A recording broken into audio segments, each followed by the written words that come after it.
되는구나, 찍으면. 이렇게 갈까? 자, 롤리에게 물어봐주세요. 제발! 두 번째 챕터 대답의 시간이 왔습니다. 이번 챕터는 인간관계랑 결혼에 대한 질문을 받았어요. 제가 결혼을 28에 했죠. 2014년에 결혼을 했고요. 9살 많은 남자랑 살고 있고, 그 남자랑 같이 사업을 하고 있고, 남들이 보기에 잘 살아 보이고, 그러니까 이쪽으로 굉장히 질문이 많은 것 같아요. 어떻게 보면 되게 좀 무거울 수 있는 질문들, 그리고 답도 무거울 수 있겠지만 사실 이 부분이 좀 어려워요. 왜냐하면 사람마다 성격도 너무 다르고 자라온 환경도 다르고 처해 있는 상황도 너무 다르기 때문에 이 부분에 대해서 제가 뭐 통달한 도인도 아니고 이런 부분을 과연 얘기를 해도 되는 걸까? 라는 고민을 했는데 제가 하는 말이 어느 정도라도 도움을 받을 수 있다면 하는 마음으로 한번 시작을 해보겠습니다. 저는 이런 질문을 받으면 항상 말하는 게 나부터 알아야 한다. 옛날 소크라테스님이 아주 훌륭한 명언을 남기셨죠? 나 자신을 알라. 너 자신을 알란가요? 나를 알아야 나랑 맞는 사람을 찾을 수 있다고 생각해요. 우리나라의 문화상 그런 건지 남 눈치를 많이 보면서 살아오는 환경이잖아요. 아무래도 나보다도 타인을 먼저 생각하고 환경 속에서 좀 움츠려 들어있는 사람들이 많은 것 같아요. 뭔가 우리나라는 철학적으로 생각하는 것들이 좀 이상하다고 생각하는 것 같아요. 과연 내가 무엇일까? 나는 왜 사는가? 인간은 무엇을 위해 사는가? 이런 질문들을 잘 안 던지시는 것 같아요. 인간은 사회적 동물이기 때문에 계속 변화하잖아요. 그렇기 때문에 저는 수시로 던져야 된다고 생각합니다. 요즘에 제일 유행하는 거 MBTI, 나를 스스로 알아보는 방법 중에 가장 쉬운 방법이 아닐까 싶기는 해요. 저는 인간에 대해서 관심이 굉장히 많았던 사람인데 어렸을 때부터 심리 테스트나 이런 MBTI 이런 거에 관심이 굉장히 많았어요. 거의 매년 한 번씩은 꼭 해보는 것 같아요. 심리 상담소 같은 데 가서도 해봤고, 이따 말씀 다시 한번 드리겠지만 부부 상담도 받았었고요. 그런 것들을 조금 본인이 스스로 공부를 해야지 나랑 정말 잘 맞는 사람이 누군지 찾을 수 있는 것 같아요. 일단은 본인이 누군지 먼저 잘 알아야 하고, 만약에 살면서 쟤랑 너무 안 맞는데? 싶을 수 있어요. 그러면 걔의 문제도 아니고 저의 문제도 아니에요. 아예 다른 유형의 사람일 수도 있다고 생각해요. 예를 들어 남자와 여자처럼 일단 본인을 먼저 잘 아셨으면 좋겠고, 본인을 탐구하는 데 시간을 많이 쓰셨으면 좋겠습니다. 어렸을 때는 만인의 연인이길 바랬던 것 같아요. 그렇다고 막 사랑의 욕심이 있다기보다 사람한테 그냥 미움을 받고 싶지 않았던 것 같아요. 제가 시골에서 자랐는데 선배, 후배 다 좀 친구가 많았어요. 항상. 그래서 생일날 항상 막 이렇게 선물을 이렇게 이고지고 가는 그랬었는데 그 당시에는 되게 저의 자랑거리였고 더 사람들한테 친절하게 했었고 거절을 할 줄도 몰랐고, 그때는 성인이 되고 제 가치관이 확실해지다 보니까 제가 사람한테 굉장히 에너지를 많이 쓰는 사람인 걸 알게 됐어요. 누구를 만나도 똑같은 시간과 에너지를 쓰는데 막상 돌아오는 에너지가 저한테 좋은 에너지로 오는 사람도 있지만 기를 쪽쪽 빨아먹는 그런 관계도 있었어요. 저도 이제 결론을 내렸죠. 가까이 하고 싶은 사람, 기꺼이 마음과 사랑을 나누고 싶은 사람은 누굴까라고 이 질문을 받고 저도 다시 한번 복기를 해봤는데, 저한테 좋은 에너지를 주는 사람? 저는 누구를 만나도 좋은 에너지를 줄 준비가 돼 있는 사람이거든요. 근데 일방적인 관계는 어디에도 없는 것 같아요. 제가 주면 저도 받을 수 있는, 그 사람이 꼭 밝아야 된다는 얘기는 아니고 제가 어떤 마음을 베풀었을 때 그게 정말 고마워할 줄 알고 너는 정말 좋은 사람이야, 나에 대해서 이렇게 많이 고민을 해주고 있구나 라고 해줄 수 있는 사람, 그랬을 때 저는 굉장한 거기서 기쁨과 보람을 느끼거든요. 사람마다 결이 있잖아요. 본인을 잘 알면 그 결이 잘 맞는 사람을 잘 찾을 수 있는 것 같아요. 이것도 아까 첫 번째 질문과 좀 연결이 되는데, 가까이 하고 싶은 사람은 누구한테나 그러지 않을까요? 긍정적인 에너지를 주는 사람일 것 같습니다. 저한테도 역시 그렇고요. 이거는 무근입니다. give and take. 좋은 게 가야 좋은 게 오는 거고요. 가는 말이 고와야 오는 말이 고운 것처럼 내가 좋은 사람이 되는 만큼 그만큼 좋은 사람이 온다고 생각해요. 절대 좋지 않은 사람한테는 좋은 사람이 있을 수가 없어요. 좋은 사람을 만나고 싶으면 본인 먼저 좋은 사람이 돼야 된다고 생각하고, 어떤 사람이 좋은 사람인지에 대해서 본인이 가치관이 확실해져야 된다고 생각해요. 좋은 사람의 기준은 사람마다 다르잖아요. 마냥 착한 사람일 수도 있고 선한 영향력을 주는 사람일 수도 있고, 그 기준은 사람마다 다르기 때문에 내가 어떤 좋은 사람이 되고 싶은지에 대해서 기준치를 세워두고 그거를 따라가다 보면 그만큼의 좋은 사람이 본인한테 올 거라고 생각하고 믿고 있습니다, 저는.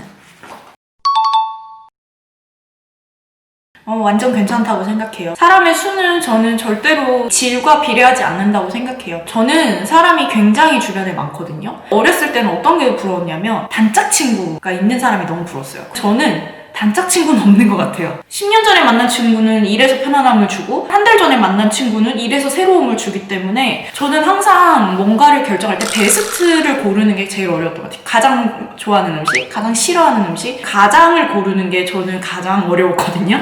항상 제일 친한 친구 누구야? 누구 딱 나오는 항상 이렇게 뭔가 쌍둥이처럼 붙어 다니는 친구들이 있는 애들이 너무 부럽고 커보니까 알았죠. 그런 성향의 사람이 있다라는 거. 좁은 바운더리에서 끈끈하게 지내는 사람이 있고 저는 좀 넓은 바운더리에서 두루두루 친한 사람이고 그래서 이거는 저는 사회생활을 잘했냐 못했냐는 아닌 것 같아요. 그 친구들이 정말 본인한테 좋은 친구들이냐 좁더라도 언제든지 내가 마음을 터놓을 수 있는 친구들이냐 질의 문제인 것 같지 이게 전혀 사회생활의 척도는 아닌 것 같습니다. 본인의 친구들이 정말 좋은 친구라면 사회생활을 잘 하신 분이라고 생각이 듭니다. 당연히 밀접하게 지내면 싸울 수밖에 없다고 생각해요. 저는 싸우는 관계는 굉장히 건강한 관계라고 생각하거든요. 물론 불만이 아예 없을 수도 있어요. 둘 다 너무 낙천적인 사람 둘이서 산다면 이래도 좋아 저래도 좋아 한다면 정말 진짜 불만이 아예 없을 수도 있는데 살면서 밀접하게 살다 보면 크고 작은 불만들이 무조건 저는 생길 것 같거든요. 그때 싸우던지 아니면 말을 하던지 풀어가야 좋은 관계로 디벨롭이 될 수 있다고 생각을 해요. 저도 남편이랑 엄청 싸웠어요. 결혼하고 3, 4년 차 때 진짜 미친 듯이 싸웠던 것 같아요. 지금 돌아서 보니까 그 싸우는 시간이 있었기 때문에 지금 우리 관계가 더 좋아지지 않았나 싶기도 하고요. 싸우는 방법이 건강하기만 한다면 훨씬 건강하고 끈끈한 관계로 갈 수 있다고 생각합니다. 잘 싸우는 방법에 대해서 연구를 해야 돼요. 서로 룰을 정하는 거죠. 예를 들어 너 이런 말은 하지 않았으면 좋겠어. 아무리 화가 나도. 그런 룰이 없으면 서로 상처만 주거든요. 상처를 주다 보면 항상 싸움의 본질을 잃고 서로 말꼬리를 붙잡고 상처를 그러니까 마음에도 없는 말로 가시를 세우죠. 옛날 일까지 꺼내들이면서 자기와 직접 겪지 않았던 일까지 가져오면서 그때는 약간 감정의 싸움인 것 같아요. 정말 생채기를 내기 위한 그러지 않기 위해서 둘 관계에서 룰만 잘 정립해서 좋은 싸움을 한다면 저는 싸우는 관계는 아주 건강한 관계라고 생각합니다. 물론 서로 상처를 주지 않는 범위 내에서요. 노력을 하지 않는다는 어쩌면 본인의 오만일 수도 있다고 생각해요. 그 사람은 노력을 하고 있을 수도 있어요. 내가 지금 노력하는 게 그 사람한테 안 보일 수도 있는 거고요. 이건 정말 내 기준인 거거든요.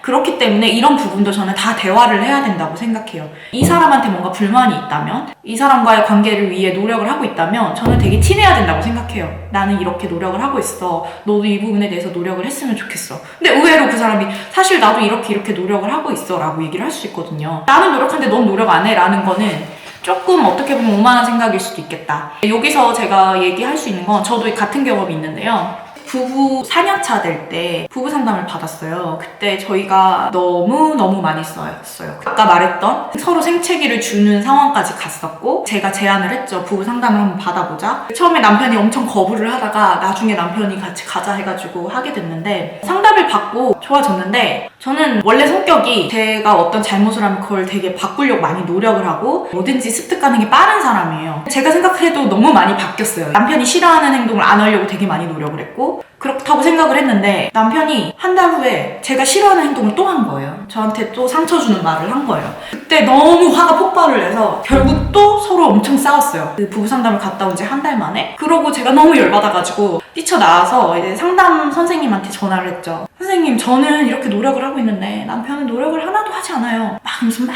이렇게 털어내니까 선생님은 가만히 듣다가 마지막에 이제 전화를 끊고 나서 하시는 말씀이 신우야, 내가 처음부터 말하지 않았냐? 너는 누구보다도 빠른 사람이기 때문에 되게 빨리 변화할 거다. 근데 너희 남편은 너와 정말 반대인 사람이라서 엄청 오래 걸리는 사람이다. 그 사람은 지금 천천히 변화하고 있는 거고 그 변화하는 게 아직 본인 몸에 습득이 되지 않았기 때문에 똑같은 실수를 할 수가 있다. 그렇지만 그 사람이 절대 변화하고 있지 않는 건 아니다. 나는 장담한다 라고 딱 말씀하시고 네가 그 템포를 기다려주겠다고 하지 않았냐? 라는데 그때 이제 뒤통수를 탁 맞았죠. 근데 생각해보면 그 한 달 동안 되게 노력을 했던 거잖아요, 남편은. 그걸 하지 않으려고. 그래서 그때 저의 그런 성급함, 오만함, 저도 반성을 했고 일단 선생님 말대로 기다려보기로 했습니다. 그러고 한 1년 후쯤이었나? 남편이 똑같은 실수를 또 입 밖으로 빼내려고 하다가 한 단어를 얘기하다 갑자기 이렇게 하더라고요. 하더니 갑자기 그 뭔가 말투를 딱 바꾸는 거예요. 그때 저 너무 감동받아서 울 뻔했어요. 진짜 울었죠. 사실은 눈물 약간 이렇게 고였죠. 그런 거는 이제 서로 무조건 얘기를 해야 되고 서로의 템포가 다를 수도 있고요. 그런 부분은 꼭 얘기를 해서 서로 얼마나 노력을 하고 있는지에 대해서 얘기를 좀 나눠봤으면 좋겠어요. 창업 준비 중이신데 내향적이라서 고민이 많으신 것 같아요. 내향적인 사람이 사업을 하면 안 된다 이런 것도 아니고 주변에 확실히 겉으로 드러나는 사람들은 좀 외향적인 분들이 많은 것 같긴 해요. 왜냐하면 어쩔 수 없이 외향적인 분들이 밖으로 나오니까. 근데 또 내향적인 분들은 본인이 나서진 않지만 직원들이 이제 밖으로 아웃고잉 하는 사람들도 있고 처음에 창업할 때는 직원을 들을 수도 없고 본인의 그런 거를 대신할 사람은 없잖아요. 처음에는 만약에 꼭 그런 외향적인 게 필요한 자리라면 약간 미션처럼 했으면 좋겠어요. 우리나라는 아무래도 인맥 같은 게 되게 중요하기 때문에 소개로 알게 되는 경우도 있고 이 사람이랑 더 친해지면 좋은 기회가 오는 경우도 있긴 있어요. 많아요. 그런 거를 위해서라면 내가 내향적이지만 과제처럼 할 수도 있지 않을까라고 생각을 해요. 생각의 전환을 할 필요가 있다? 내향적인 사람이 외향적으로 바뀌는 건 너무 힘들죠. 외향적인 사람의 모습을 따라할 수도 있는 거고요. 저는 오히려 내향적인 분들이 좀 꼼꼼하고 어떻게 보면 막 이렇게 외향적으로 하시는 분보다 좀 더 신뢰가 가는 경우도 있잖아요. 그런 거를 잘 믹싱이 된다면 더 좋을 수도 있다고 생각해요. 난 내향적이라서 사람을 못 만나 라고 본인이 그 틀에 가두지 않았으면 좋겠어요.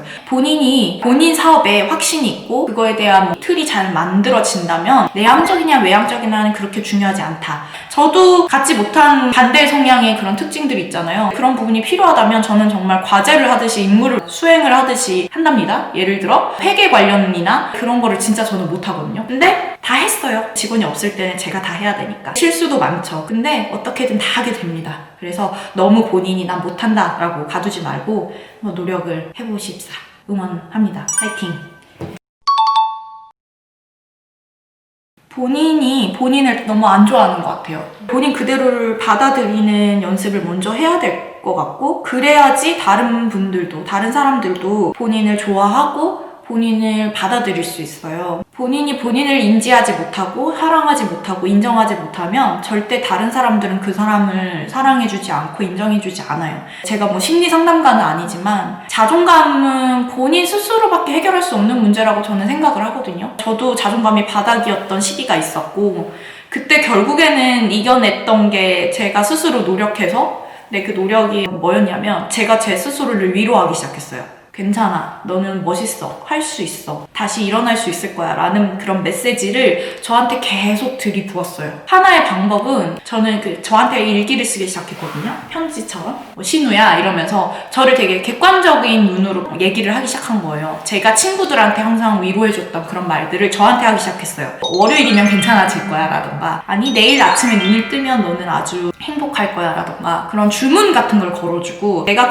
충분히 괜찮은 사람이다 라는 얘기를 계속 해줬던 것 같아요. 저를 받아들이는 순간부터 옛날에 저 밝았던 저로 다시 올라오기 시작했고 그러다 보니까 사람들이랑 대면하는 게 더 쉬워졌고 사람들이 저를 더 좋아하게 되더라고요. 제가 자존감이 떨어졌던 한 1년 반 남짓했던 시간 동안은 왜 살아야 되는지에 대한 그런 삶의 이유도 잘 못 느끼고 있었고 그러다 보니까 자연스럽게 대인기피증 같은 게 생기더라고요. 저는 누구보다도 외향적인 사람이었거든요. 한 번도 ENFP가 아니었던 적이 없고 근데 그때 아마 MBTI를 해봤으면 다른 게 나오지 않았을까 싶어요. 그래서 남들한테 사랑을 받고 싶으면 일단은 본인을 그대로 받아들여라. 본인을 좀 사랑해줘라. 세상에 뭐 못난 사람은 없잖아요. 그냥 본인을 스스로 사랑해주는 게 일단 우선 첫 번째 과제인 것 같습니다. 앞질 분과 좀 일맥상통한 얘기인 것 같은데요. 본인이 생각하기에는 그분이 이상한 사람이죠. 그분 때문에 본인이 상처받을 필요는 없어요. 그분이 이상한 거예요. 세상에는 너무 좋은 사람도 있고 정말 악질인 사람도 있어요. 보통의 개념으로 이해가 안 되는 사람도 있고 사이코패스라고 정의가 내려지는 사람들도 있고 그런 사람들은 우리가 이해할 수가 없어요. 나랑 다른 사람이라고 생각하고 나쁜 사람, 앞으로는 만나고 싶지 않은 사람 이렇게 정의를 내리고 굳이 그 사람 때문에 받은 상처를 본인 삶에 가지고 올 필요는 없다고 생각해요. 제가 자존감이 엄청 떨어졌을 때 얘기를 다시 해보자면 저의 그 원인은 제가 고등학교 2학년 때부터 집이 완전 이렇게 붕괴가 되면서 저는 너무 어렸을 때부터 독립을 했고 제 인생을 제가 스스로 책임지면서 살기 시작했죠. 별의별 일들이 다 있었는데 티 안 내고 강한 척 살았던 것 같아요. 친구들 앞에서 항상 밝은 친구였고 근데 이게 계속 누적이 됐던 거예요. 그 상처들이. 제가 어떻게 보면 삐에로 가면을 갖고 살지 않았나? 슬펐을 때도 괜찮은 척 했고 내 마음을 표현하는 방법을 잘 몰랐는데 20살에 첫 연애를 한 남자친구한테 저를 되게 많이 줬던 친구인데 그 친구한테 좀 오버로 저도 마음을 너무 다 줬던 거예요. 상처가 계속 쌓이는 거죠. 왜냐하면 제가 주는 만큼 오지 않으면 사람이 상처를 받잖아요. 처음으로 그 친구한테 내 마음의 솔직한 말을 했던 친구인 것 같아요. 벅찼던 것도 있고 힘들었던 게 있었던 것 같아요. 그래서 뭔가 그때 가족도 불안했고 연애도 불안했고 제가 휴학을 하면서 제주도에 내려가서 살면서 이것저것 알바를 되게 많이 했는데 그때 마트 알바를 했거든요. 근데 제가 어리잖아요. 21살 막 이러니까 일을 시키는 상사분이 조금 요게 되게 세신 분이었어요. 제가 한번 그때 몸이 너무 아파서 조퇴를 허락을 받고 했는데 다음날 딱 출근했는데 사람들이 저를 이상하게 쳐다보는 거예요. 전부 다 막 수근수근거리면서 친한 언니한테 물어봤더니 그 언니가 저를 그냥 무단으로 조퇴해버린 애로 만들어버린 거예요. 분명 허락을 다 받고 갔는데 제가 완전 무슨 이상한 싸가지 없는 애가 하룻밤 사이에 돼버리니까 집에 들어와서 엄청 울었어요. 왜냐면 저는 그때까지만 해도 좋은 사람이고 싶었던 모든 이한테 심지어 이거는 말도 안 되는 오해로 제가 이상한 사람이 돼 있었고 그만두고 싶었어요. 그 일을. 남아있는 기간이 열흘 정도 남아있었는데 열흘 동안 내가 만약에 나가버리지 않으면 나는 그냥 그 판에서는 그냥 계속 이상한 애가 되는 거고 내가 만약에 그 열흘 동안 책임감 있게 일을 끝까지 해내면 끝까지 그래도 한 사람이 될 거니까 그냥 웃으면서 출근해서 더 열심히 일했어요. 열흘 동안. 열흘 후에 딱 그 오해가 다 풀리더라고요. 그 언니가 원래 워낙 이상했던 사람이니까 결국 오해는 다 풀렸는데 20살, 21살 때 말도 안 되는 일들이 다 겹치면서 저는 그때 완전 무너져 내렸던 거죠. 인생에 정말 암흑기였던 20살, 21살. 그때 자존감을 회복했던 게 아까 그 방법. 그때 진짜 어느 누구의 말도 안 들리고 사람도 만나기 싫고 정말 좀 살고 싶지 않는다 어떻게 죽을까 이런 생각만 했던 것 같아요. 그때는 너무너무 우울증이 심했어가지고 결국에는 이겨내는 건 본인이에요. 본인 스스로 방법을 찾으세요. 이거는 사람마다 다 달라요. 방법은. 상담을 받을 수도 있고요. 근데 그것도 정말 본인과 잘 맞는 상담사를 찾아야 된다는 거. 본인이랑 정말 잘 맞는 대화가 잘 되는 상담사를 찾거나 저처럼 이것저것 해보는데 거기서 이제 딱 맞는 방법이 딱 발견이 될 수도 있는 거고 저는 책을 읽다가 그 본인한테 편지를 쓰세요라는 구절을 읽고 탁 마음을 쳐서 그때부터 매일 밤 일기를 쓰기 시작했어요. 저한테 편지 쓰듯이. 그러고 나서 이렇게 회복이 된 상태고 본인한테 맞는 방법이 분명히 있을 거고 의지만 있으면 이겨낼 수 있습니다. 이상한 사람 때문에 본인을 채찍질하고 잃어가지 않았으면 좋겠습니다. 직원들과 잘 지내는 방법은 잘 맞는 직원을 뽑으면 됩니다. 잘 맞는 직원이라 하면 사실 일을 해보기 전까지는 일에 대해서는 잘 몰라요. 이 사람과 나와의 손발이 얼마나 잘 맞을 것이냐, 이 사람이 내 말귀를 얼마나 잘 알아듣고 둘이 얼마나 이렇게 착착착착 맞을 것이냐는 사실 일을 해봐야지만 아는 문제인 것 같아요. 그거는 소개로 받는다고 하더라도 저 친구 일 잘해야 하지만 저랑 안 맞을 수도 있는 거잖아요. 그거는 정말 좀 모험의 얘기인 것 같고요. 그 전에 저는 항상 그 결이라는 걸 되게 중요하게 생각하는데 이 사람이 갖고 있는 그런 마인드, 가치관, 생각하는 방향, 그리고 마음씨 이런 것들이 서로 잘 맞았을 때 좋은 그룹이 생기는 것 같아요. 요즘에는 뭐 회사를 가족이라고 하지 마세요. 직원을 가족처럼 그런 약간 몇 있잖아요. 저는 반대로 가족 같아야 된다고 생각하거든요. 가족도 사이 안 좋은 가족 많잖아요. 사이 좋은 가족을 만들어야 된다고 생각합니다. 왜냐하면 회사에서 있는 시간이 집에서 가족들과 보내는 시간보다 더 길어요. 최소한 8시간, 9시간을 같이 하잖아요. 특히나 뭐 야근이 많은 회사들은 더 오래 막 12시간씩 하는 회사들도 뭐 물론 안 되지만 거기에 너무 안 맞는 사람이랑 같이 붙어 있다고 생각을 해보세요. 너무 끔찍하죠. 좋은 그룹을 만들어주는 게 저는 고용을 하는 고용주로서 저희의 임무라고 생각합니다. 처음에 저도 이러진 않았어요. 결을 물어보는 질문을 처음부터 하진 않았거든요. 채용을 여러 번 하다 보니 노하우가 쌓이더라고요. 이런 부분이 잘 맞는 친구들은 결국 일을 하더라도 서로 맞춰가려고 노력을 하고 마음으로 서로 상하는 일이 없기 때문에 나중에 혹여나 서로 손발이 안 맞아서 헤어지는 한이 있더라도 서로한테 되게 안 좋은 감정을 남기지는 않더라고요. 최근에도 채용을 했는데 저희 질문에는 어떤 것들이 있냐면 어떤 음식 좋아하니? 아니면 어떤 음식 싫어하세요? 이거는 사실 이걸 왜 물어봐 하지만 이게 또 유용해요. 회식 같은 거 갈 때 되게 배려할 수 있어요. 어떤 친구가 만약에 회를 못 먹어. 그러면 굳이 횟집을 갈 필요는 없잖아요. 이런 것들을 미리 저는 데이터를 갖고 있으려고 물어보는 거고요. 그리고 질문들의 약간 그런 무게감 조절을 위한 질문이에요.